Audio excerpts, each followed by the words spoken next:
Columbia Public Schools continues to work towards figuring out what next school year will look like. ABC 17's Amber Tabling joins us live tonight from outside of CPS's administrative building in West Columbia. And Amber, district leaders say they're working through some complicated scenarios. Deborah, I spoke with CPS spokeswoman Michelle Baumstark just a few hours ago, and she says what happens this fall is dependent on the Columbia and Boone County Health Department's phased-out approach to reopening.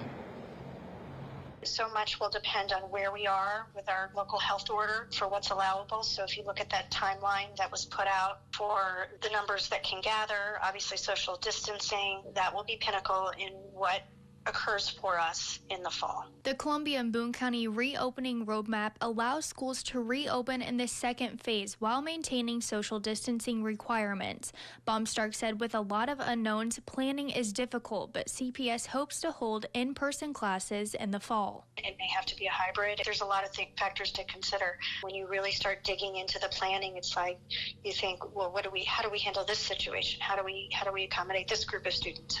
CPS will continue to monitor the health department's orders because at any point in time, a spike in cases might lead health officials to pull back on the progression stages. At any point in time, if we do have a spike, the health department could pull back. So while we have this progression of stages for the sizes of mass gatherings, at any point in time that could be walked back. So we're hopeful that everyone will continue to follow what is being prescribed to us as the parameters and guidelines that we need to be following so that we can make it to that higher level benchmark.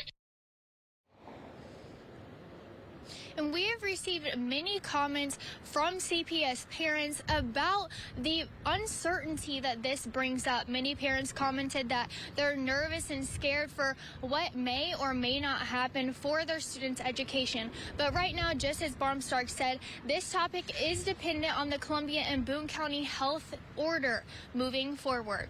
Live in Columbia, Amber Tabling, ABC 17 News. And as we mentioned, nothing has been finalized, but CPS is working through those scenarios. We'll continue to update you when a decision has been made. You can always read more about this process on our website at abc17news.com.